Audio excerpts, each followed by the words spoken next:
नमस्कार. तर देशामध्ये अशा बऱ्याच गोष्टी घडत आहे, की त्यावर चर्चा करूशा वाटते.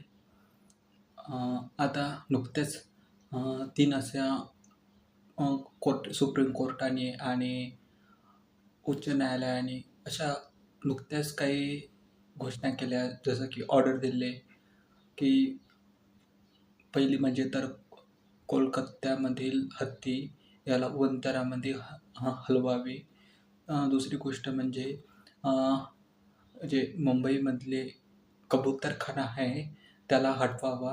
कारण त्यामुळे इतर लोकांना त्याचा रोगाचा प्रादुर्भाव होतो, म्हणून त्यांना हटवावा असा आदेश दिला.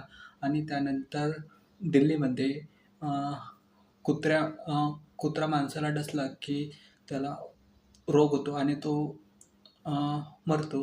या कारणाने अ, कुत्र्याला शेल्टर हाऊसमध्ये हलवण्यात आलं. हे असे तिन्ही वर्डिक्ट हे सुप्रीम कोर्टाने दिलेले आहे. अ, आणि हे योग्य तरी आहे असं तरी मला वाटते, ॲक्सेप्ट हत्ती सोडून. कारण ह्या हत्ती योग्य रीतीने तिथे कोलकात्यामध्ये जिथे ज्या मठामध्ये होते, तिथे तो योग्य रीतीने पाळला जात होता. पण राहिली गोष्ट या कुत्र्याची आणि कबुतराची. मला एखाद्या प्राण्याला जर आपण पोसायचं ठरवलं, तर नक्कीच आपण त्याला आपल्या गॅलरीत किंवा कुठे आपल्या घरामध्ये त्याला योग्य रीतीने आपण काळजी घेऊ शकतो.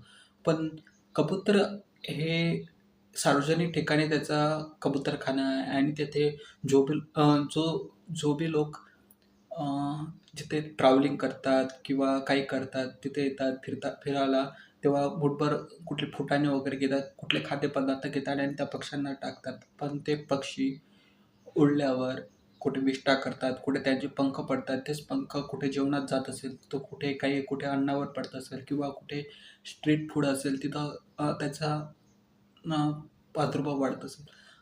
मला समजत नाही की अशा प्रकारचे कबूतरखाने मला शहरात कशाला हवं आहे?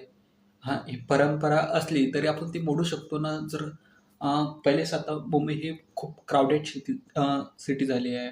बाहेरचे लोकं त्यांचे स्वप्न तिथं पूर्ण करायला येतात आणि राहतात.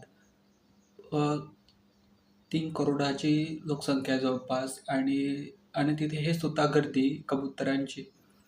अ, तरी मला तरी वाटते की न्यायालयाने हा योग्यच निर्णय घेतलेला आहे आणि